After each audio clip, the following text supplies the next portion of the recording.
नमस्कार दोस्तों, स्वागत है आपका पढ़ो इंडिया में। आज हम टॉपिक कंटिन्यू करेंगे अपना स्पेशल पर्पस बुक्स का। पिछले वीडियो में हमने डिस्कस किया था कैश बुक और उसमें जो अलग अलग टाइप की कैश बुक होती है उसके बारे में हमने डिस्कस किया था। आज हम उसी को आगे बढ़ाते हुए बात करेंगे अदर स्पेशल पर्पस बुक की। जैसे कैश बुक एक ऐसी बुक होती है जिसके अंदर बिजनेस की मैक्सिमम जो ट्रांजैक्शंस हैं कैश के रिलेशन में या बैंक के रिलेशन में, उनको हम रिकॉर्ड करते हैं। ऐसे ही दूसरी भी बुक्स होती हैं जैसे purchase book, sales book, purchase return, sales return और जर्नल प्रॉपर। तो इन बुक्स के अंदर किस प्रकार से हम रिकॉर्डिंग करते हैं वो हम इस वीडियो में देखेंगे। तो बात करते हैं सबसे पहले परचेज बुक की। स्पेशल पर्पस बुक,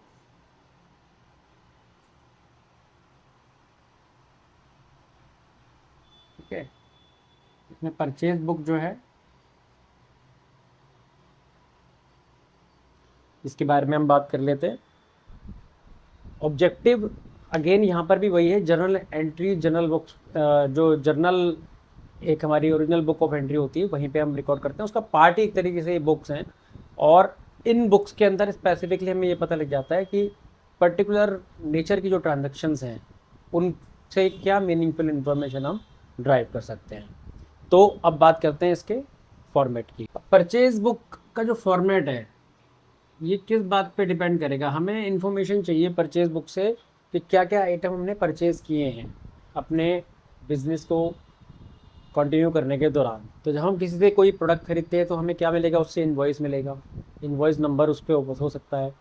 आज के इरा में जो टैक्स हम किसी गुड्स की प्रोक्योरमेंट पे देंगे that will be called as GST.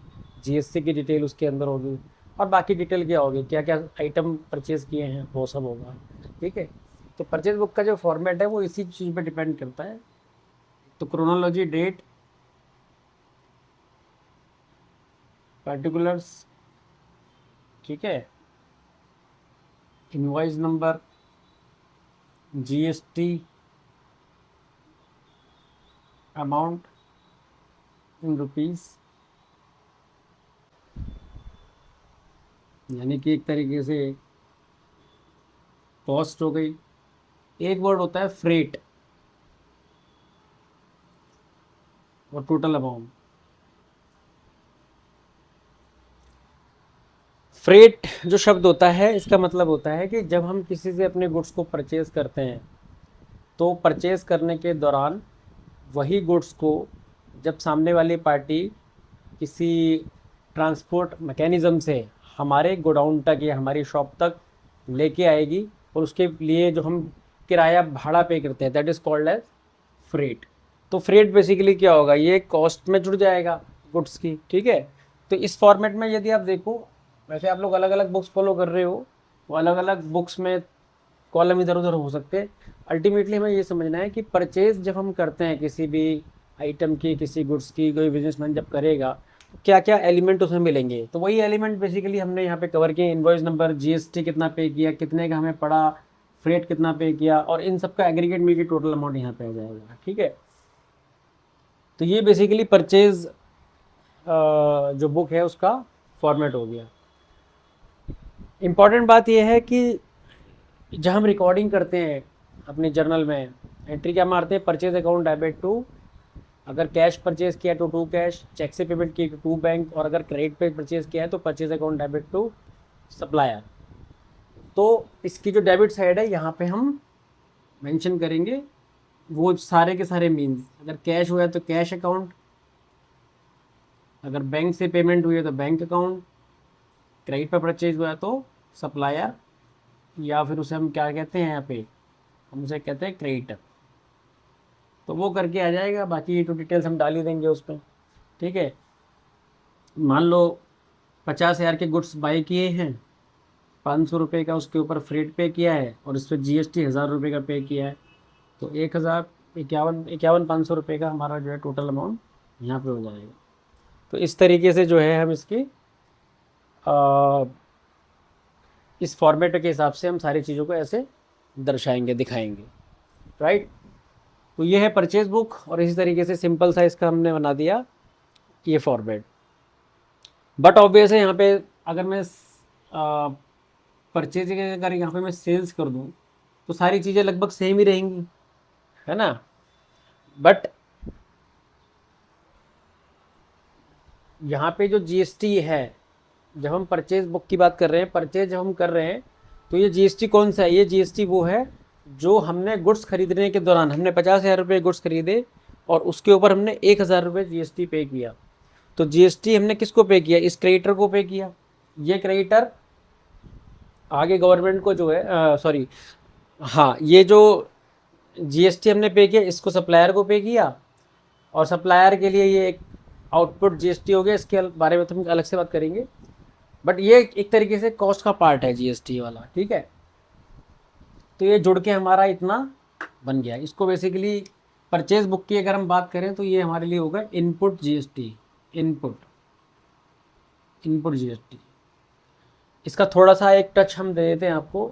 देखिए जीएसटी का क्या होता है कि जीएसटी एक टैक्स है जो गवर्नमेंट को बेसिकली हमें पे करना होता है। हमें का मतलब, अगर हम आम आदमी की बात करें, जैसे मैंने ये एक मार्कर बाई किया मार्केट से, तो इसकी 10 रुपये की कीमत है। ये 10 रुपये की जो कीमत है इसके अंदर जीएसटी भी इंक्लूड होगा, लेकिन इसके ये जो जीएसटी का जो मैंने पेमेंट किया है, इसकी भी अगर हम एक क्रोनोलॉजी देखेंगे तो वो कैसे आया होगा। पहले किसी ने इसे मैन्युफैक्चर किया, मैन्युफैक्चर करने के लिए रॉ मटेरियल ख़रीदा, रॉ मटेरियल ख़रीद के फिर ये मार्कर जो है एक बेचने लायक कंडीशन में आया, फिर उसने किसी होलसेलर को बेचा। होलसेलर को जब कोई मैन्युफैक्चरर इस मार्कर को बेचेगा तो होलसेलर वहाँ पे जीएसटी पे करेगा। किसको? मैन्युफैक्चरर को। मैन्युफैक्चरर जब अपनी सेल करेगा तो उसके लिए जो जीएसटी है वो एक लाइबिलिटी है कि वो तरीके से वो जब बेचेगा तो उसके ऊपर वो टैक्स कलेक्ट करेगा और अपनी टैक्स लाइबिलिटी गवर्नमेंट को पे करेगा। लेकिन जो होलसेलर है उसके लिए वो एक खर्चा है, वो एक एक्सपेंडिचर है। तो जब किसी के लिए जीएसटी एक्सपेंडिचर हो तो वो हो जाएगा इनपुट जीएसटी। ये तो खैर जीएसटी जब अलग टॉपिक होगा, हायर क्लासेस में नॉर्मली ये होता है, तो वहाँ पे हम इसको समझाते भी हैं, बट एक जस्ट ओवरव्यू दे रहा हूँ मैं है क्या। अगर जीएसटी एक एक्सपेंडिचर है तो ये इनपुट जीएसटी है, और अगर जीएसटी एक इनकम है तो ये आउटपुट जीएसटी कहलाता है।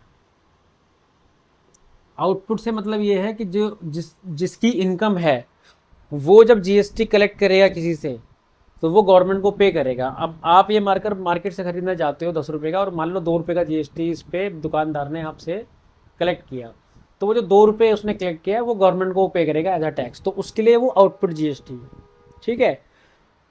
और एज अ कंज्यूमर मैंने 2 रुपये जो जीएसटी पे किया वो मेरे लिए इनपुट जीएसटी है। Input GST as a consumer मेरे लिए किसी काम का नहीं है।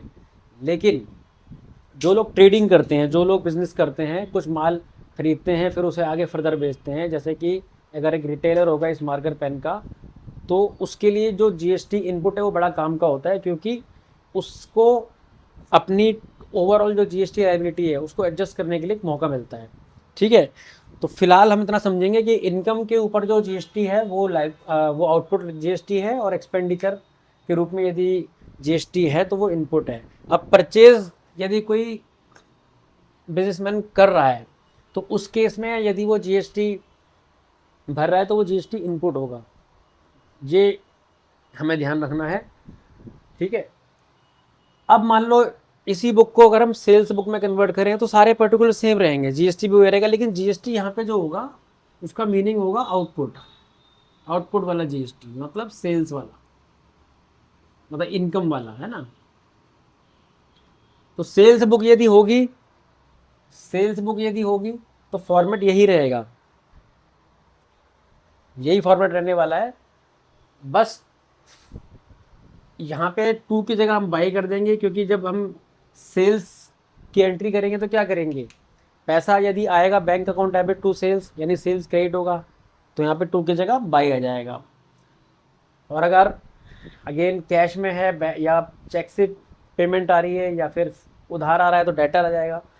तो अकॉर्डिंगली हम अपना जो लेजर है वो क्रिएट कर देंगे। बट कॉन्सेप्ट ये है समझने वाला, फॉर्मेट इसी तरीके का रहेगा और इसी प्रकार की जो इन्फॉर्मेशन है वो हमें सेल्स बुक के अंदर भी मिल जाएगी। एक एग्जांपल ले लेते हैं ताकि चीज़ें और क्लियर हो जाए। X Y Z limited purchased following items being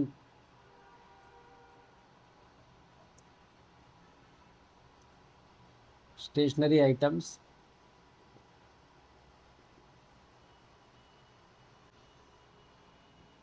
1 April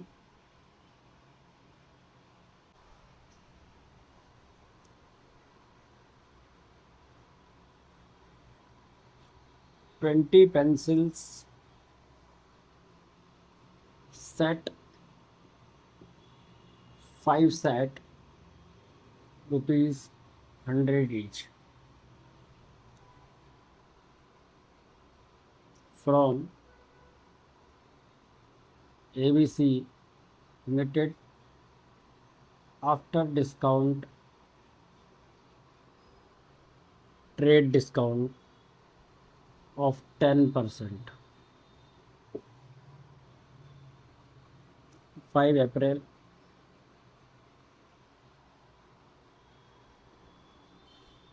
50 rubber set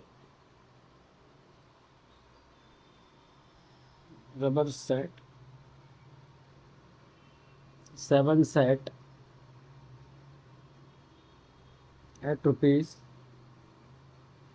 ₹30 each from EFG Limited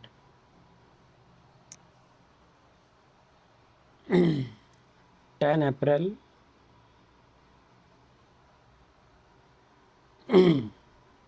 10 markers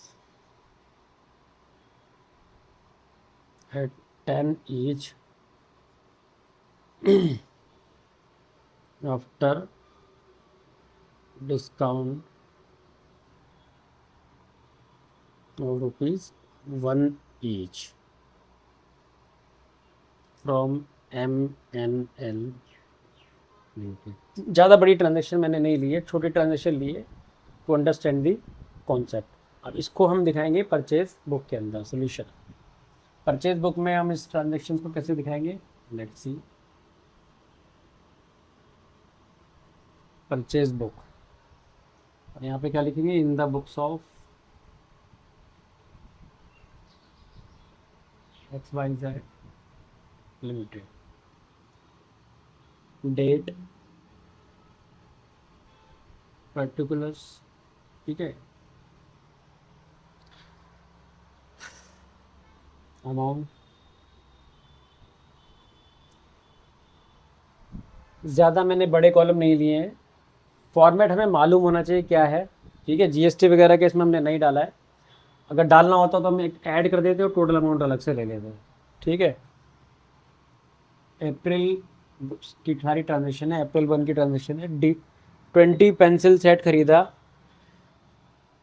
मतलब 20 पेंसिल का एक सेट है और 5 सेट खरीदे हैं, ₹100 का एक सेट है, किससे, ABC लिमिटेड से। तो पार्टी नाम डाल दो यहाँ पे, ABC लिमिटेड, ठीक है। ABC लिमिटेड से क्या खरीदा हमने, 5 सेट खरीदे हैं और ₹100 का एक सेट है, यानी ₹500 का सेट हो गया। फिर ट्रेड डिस्काउंट दिया गया। अच्छा, ट्रेड डिस्काउंट जो है उसको समझ लो, 2 तरीके के डिस्काउंट होते हैं, एक ट्रेड डिस्काउंट और एक होता है कैश डिस्काउंट। ट्रेड डिस्काउंट का मतलब होता है, आप कहीं मार्केट में कोई सामान लेने गए और वहाँ पे सेल लगा हुआ है कि 50% डिस्काउंट ऑफर चल रहा है। कई बार हम देखते हैं ना, जो मार्केट में उस तरीके का डिस्काउंट हमें दिखता है जो जाते ही सभी के लिए अवेलेबल है, that is called trade discount. कोई भी खरीदे सबको मिलेगा, ठीक है।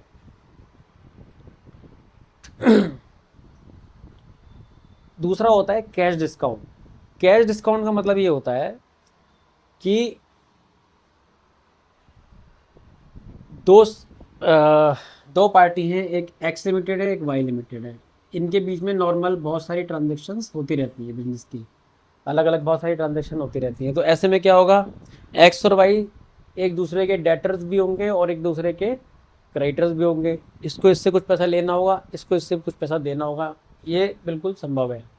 ऐसे में क्या होगा, एक दूसरे पर इनके पैसे बकाया होंगे और वो काफ़ी लंबे समय से भी बकाया हो सकते हैं या फिर एक एवरेज पीरियड के लिए भी बकाया हो सकते हैं। तो पेमेंट जल्दी रियलाइज़ हो, इसके लिए एक पार्टी जब दूसरे पार्टी को डिस्काउंट देती है ताकि पेमेंट जल्दी आ जाए, उसको बोलते हैं कैश डिस्काउंट। तो कैश डिस्काउंट किसके बीच में अवेलेबल रहेगा, ये एक स्पेसिफिक डिस्काउंट है जो दो ट्रेडर्स के बीच में हो सकता है, नॉन पार्टीज के बीच में हो सकता है। लेकिन जो ट्रेड डिस्काउंट है वो जनरल डिस्काउंट है, सबके लिए अवेलेबल रहता है। तो आई होप इस एग्जांपल से क्लियर हुआ होगा। अब यहाँ पे ट्रेड डिस्काउंट की बात हो रही है 10% की, तो ये सबके लिए, यानी कि जब और भी जो ABC लिमिटेड से इन्होंने खरीदा है, कोई और भी जाएगा तो हो सकता है उसके लिए 5% और 10%, लेकिन ये कोई स्पेसिफिक ऐसे रिलेशन नहीं है दोनों में, डेटर और क्रेडिटर वाला पहले से। तो जब डेटर क्रेडिटर वाला पहले से कोई रिलेशन नहीं है तो वहाँ पे जो डिस्काउंट होगा that will be called as without any transaction 10% का ट्रेड डिस्काउंट उन्होंने दे रखा है, that is called trade discount. तो 10% का ट्रेड डिस्काउंट अगर मिल रहा है तो हमारी कॉस्ट कम हो जाएगी। तो ट्रेड डिस्काउंट को हम यहाँ पे करेंगे माइनस, ठीक है, 10%। तो 10% से सीधे 50 रुपये माइनस कर दो, है ना। तो 450 रुपये की हमने जो है परचेजेस करी है ABC लिमिटेड से। तो इस ट्रांजैक्शन से बेसिकली हमें क्या दिख रहा है, हमें ये दिख रहा है कि परचेज बुक में हमें ये दिख रहा है कि पार्टी कौन थी जिससे बाई किया था और कितने का ट्रेड डिस्काउंट देके हमने उसको जो है ट्रेड डिस्काउंट हमें मिला और हमने कितना अल्टीमेटली पेमेंट पाया है, वहाँ से पेमेंट उनको किया है। तो वो हमने ट्रेड डिस्काउंट माइनस कर दिया। फिर अगली ट्रांजैक्शन है 5 अप्रैल को, रबड़ सेट है 50 रबड़ का, 7 सेट खरीदे हैं 30 रुपये के हिसाब से, EFG लिमिटेड। तो अगेन यहाँ पार्टी का नाम डाल देंगे EFG लिमिटेड, ठीक है। यहाँ पे हमने डाला कितनी रबर है, 7 सेट है, 30 का एक है, तो 210 रुपये की टोटल रबर्स हो गई। इसमें कोई डिस्काउंट का चक्कर ही नहीं है, तो ये पूरा का पूरा आ गया यहाँ पे, ठीक है, सिंपल। फिर 10 अप्रैल को एक ट्रांजेक्शन और है,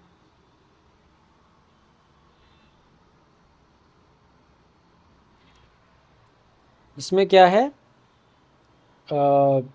मार्कर्स हैं, 10 रुपये का एक मार्कर है और किससे खरीदा है, पार्टी का नाम क्या है, MNC लिमिटेड। तो 10 रुपये का एक मार्कर है और 10 खरीदे हैं और इसमें डिस्काउंट भी है, तो 100 रुपये के हो गए। तो इसमें ट्रेड डिस्काउंट हो गया, लिखा नहीं है यहाँ पे ट्रेड डिस्काउंट, लेकिन अंडरस्टूड है ऑलरेडी, पहली ट्रांजैक्शन पे इनको डिस्काउंट मिल गया है। पेमेंट, जब पेमेंट कलेक्ट करने की बात आती है तो ही कैश डिस्काउंट आएगा, जब गुड्स प्रोक्योर कर रहे हो उस समय पे ट्रेड डिस्काउंट ही दिखता है नॉर्मली, ठीक है। तो ट्रेड डिस्काउंट कितना हो गया, 1 रुपये का, तो 10 पेन के ऊपर 10 रुपये हो गए, तो 90 रुपीज़ का ये आ गया। यहाँ पे हम टोटल कर देंगे, टोटल कितना हो गया, 750 हो गया। तो 750 रुपये की टोटल परचेजेस हमने करी है, ठीक है। तो बेसिकली हमने जो इस वीडियो में समझाया वो क्या है कि स्पेशल पर्पस बुक जो होती है, जैसे परचेज बुक है, ऐसी सेल्स बुक है, उसका एक फॉर्मेट है, वो आपको आपकी जो बुक्स हैं उसमें दिख जाएगा, जो भी हेल्प बुक आप इस्तेमाल कर रहे हो। तो फॉर्मेट में बेसिकली क्या चीज़ें हैं वो हमने डिस्कस की हैं, दैट यू कैन सी। और अल्टीमेटली इनका यूज़ क्या है, किस तरीके से हम मीनिंगफुल इन्फॉर्मेशन ड्राइव करेंगे, वो मीनिंगफुल इन्फॉर्मेशन क्या मिल रही है हमें। परचेज बुक से हमें ये पता लगा कि इस पीरियड में 750 रुपये की टोटल प्रोक्योरमेंट हुई है, अलग अलग पार्टीज से जो हुई है वो हमें यहाँ पे पता लग गया। तो इतना ही काम है बेसिकली परचेज बुक का। ऐसे ही हम सेल्स बुक बनाएंगे तो उसमें फॉर्मेट के हिसाब से बना देंगे। परचेज रिटर्न होगी तो एक रिटर्न का मतलब क्या होता है, देखो परचेज मैं इसी वीडियो में कवर कर ले रहा हूँ क्योंकि मैं ये नहीं चाहता कि परचेज रिटर्न और सेल्स रिटर्न या दूसरी जो बुक्स हैं उनके लिए हम अलग अलग वीडियोस तो नहीं बनाएंगे। हमारी कोशिश है कॉन्सेप्ट समझना, ठीक है। तो अगेन जो परचेज रिटर्न बुक है और जो सेल्स रिटर्न बुक है उसके बारे में हम थोड़ा समझ लेते हैं।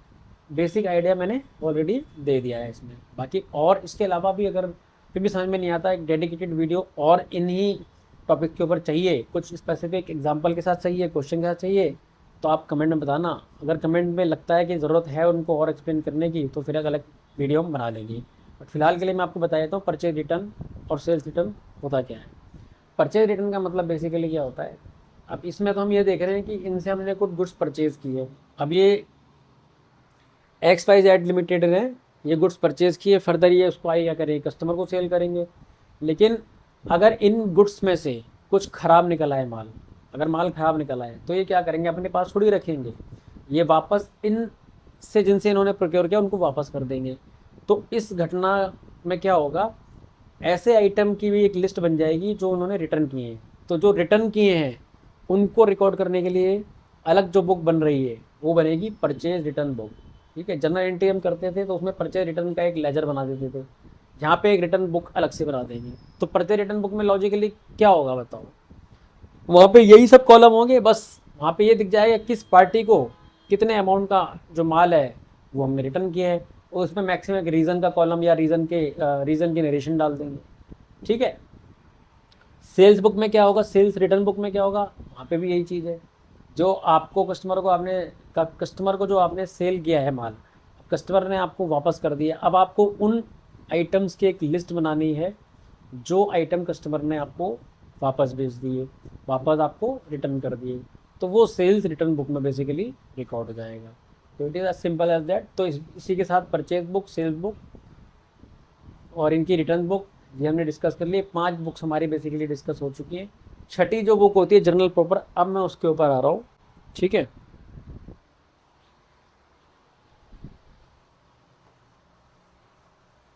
हमारा ऑब्जेक्टिव बेसिकली ये है कॉन्सेप्ट को समझना। ठीक है, जो टॉपिक है वो एक्सप्लेन हमने कर दिया है, इसके अंदर डाउट्स जो हैं वो आप हमसे डिस्कस कर सकते हैं, और स्पेसिफिक डेडिकेटेड वीडियो यदि किसी टॉपिक पे बनाना है तो आप हमें कमेंट बॉक्स में ज़रूर बताएं and we will work out on that.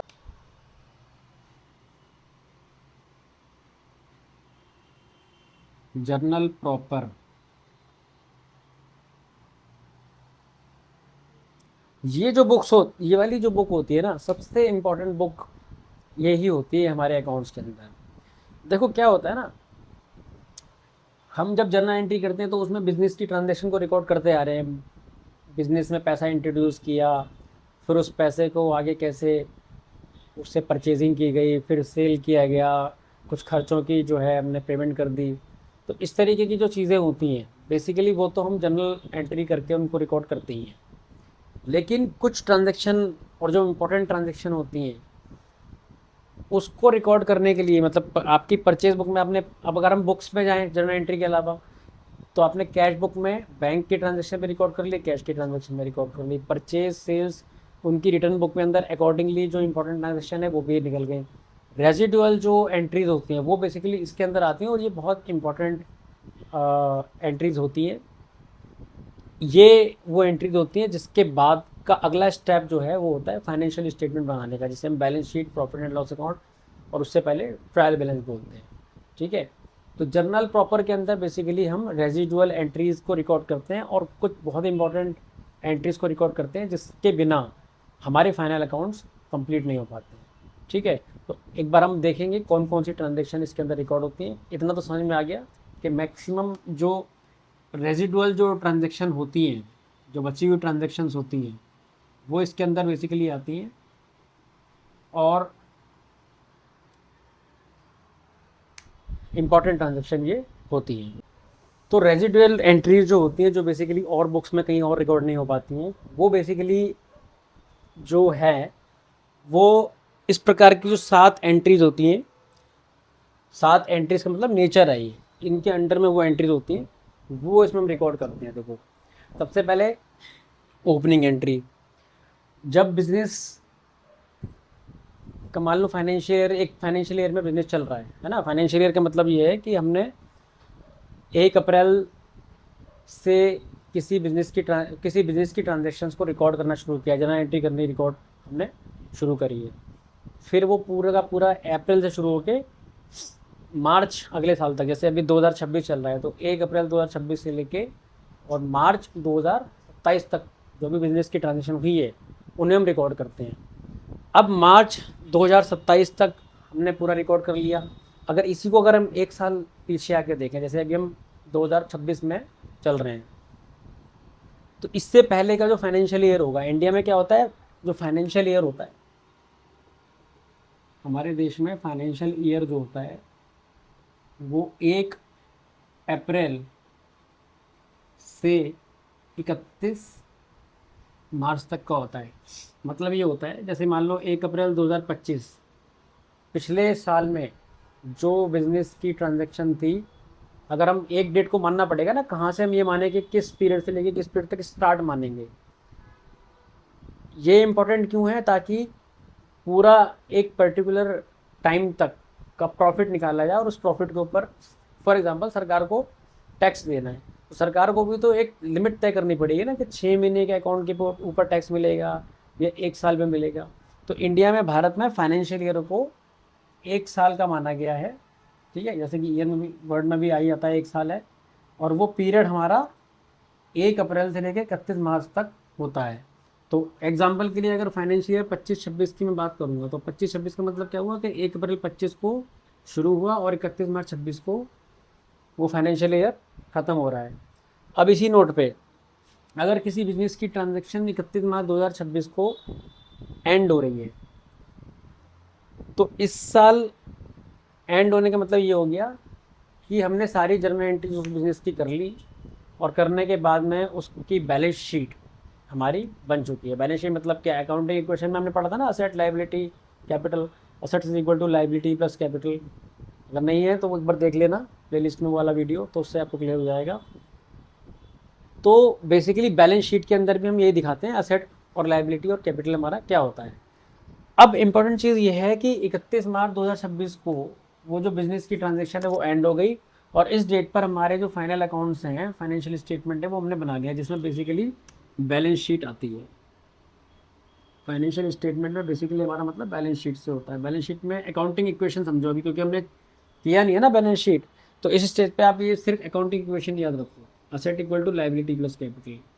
ठीक है, तो बैलेंस शीट में ये आइटम दिखते हैं हमें, असेट, लायबिलिटी और कैपिटल हमें दिखते हैं।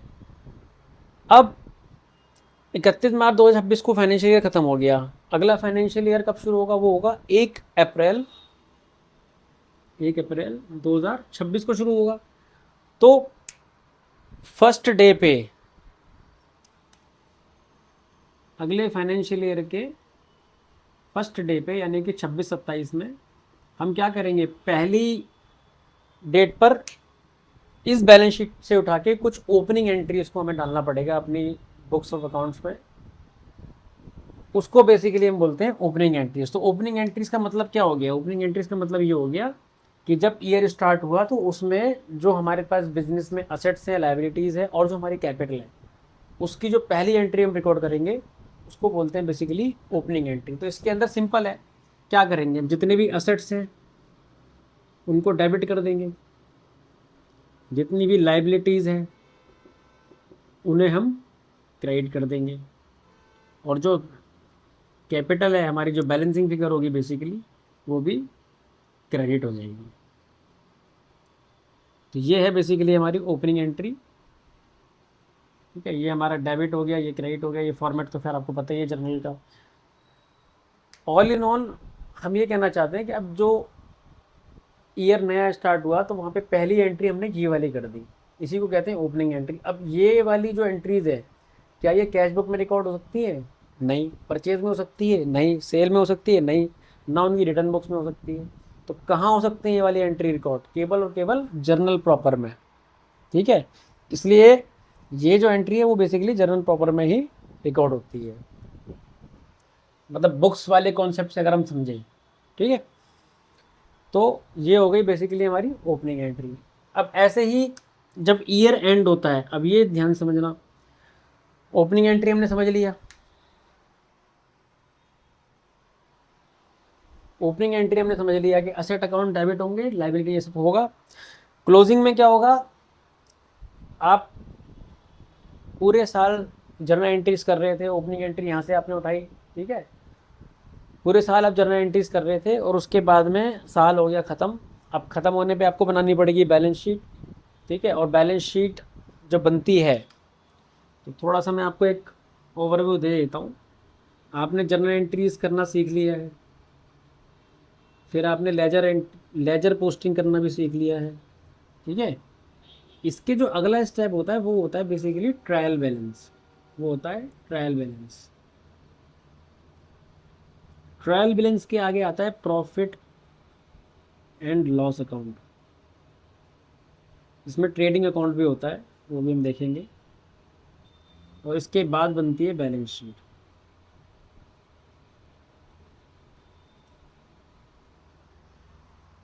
तो बेसिकली इस सीरीज़ में यदि हम देखें तो हमने यहाँ पे ये वाला स्टेप सीख लिया है अभी तक की वीडियो में, जर्नल लेजर ये सब सीख चुके हैं। ट्रायल बैलेंस जो है अभी हम देखेंगे, प्रॉफिट एंड लॉस अकाउंट भी हम देखेंगे, फिर बैलेंस शीट भी हम देखेंगे, ठीक है। हम बात कर रहे हैं इस स्टेप की। यहाँ से हमने नेक्स्ट ईयर में हमने जो ओपनिंग एंट्री उठाई वो हमने यहाँ पे करना सीख लिया है। अब क्लोजिंग एंट्रीज जो होती हैं, मतलब हमने जर्नल एंट्री की, हमने लेजर पोस्टिंग की, फिर ट्रायल बैलेंस आया, और ट्रायल बैलेंस के बाद का जो स्टेप होता है यहाँ पे बेसिकली क्लोजिंग एंट्रीज जो हैं उनका रोल आता है।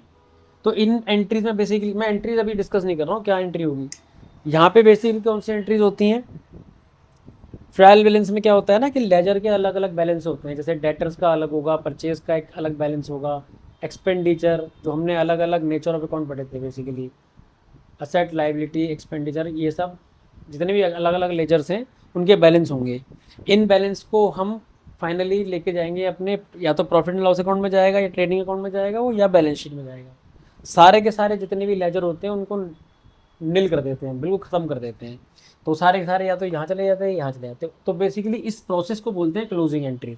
अभी जितनी भी क्लोजिंग एंट्रीज होती हैं ये भी जर्नल प्रॉपर का हिस्सा होती हैं, ठीक है।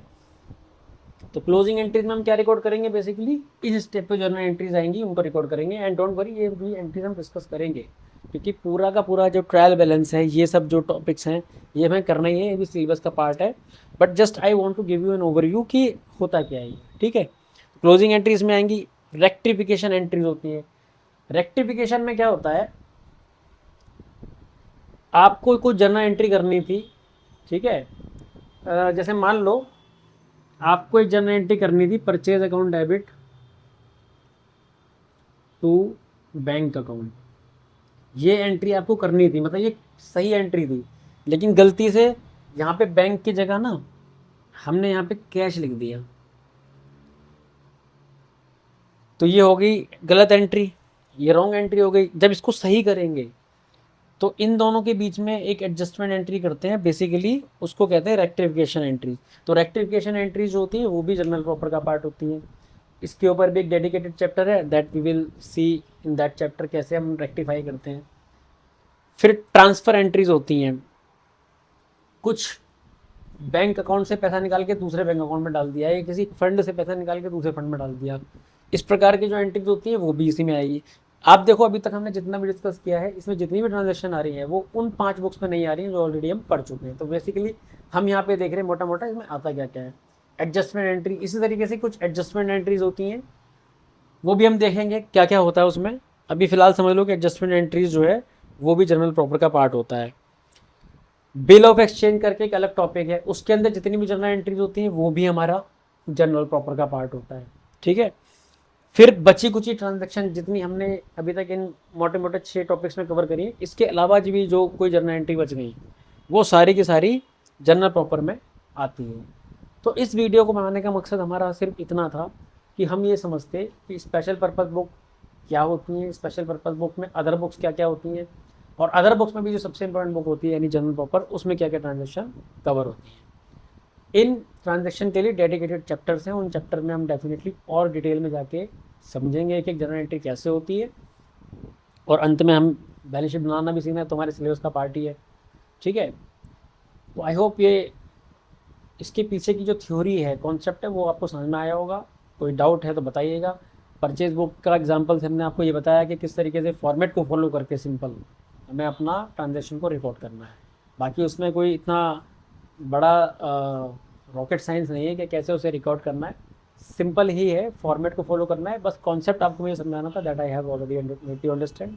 अगर फिर भी आपको लगता है कि नहीं जी सेल्स बुक पे, परचेज रिटर्न बुक पे भी एग्जाम्पल इलस्ट्रेशन से बताओ, तो वो भी हम कर देंगे, बट उसके लिए चाहिए हमें आपके कमेंट। आप कमेंट में बताइएगा तो हम बनाएंगे उस पर वीडियो। नहीं तो हम अपनी मटेरियलिटी के हिसाब से जो बड़े बड़े चैप्टर्स हैं, इंपॉर्टेंट चैप्टर्स हैं, उनको कवर करके हम अपना वीडियो बना रहे हैं ताकि मैक्सिमम बच्चों को इसका फ़ायदा मिल सके। Thank you all, bless you.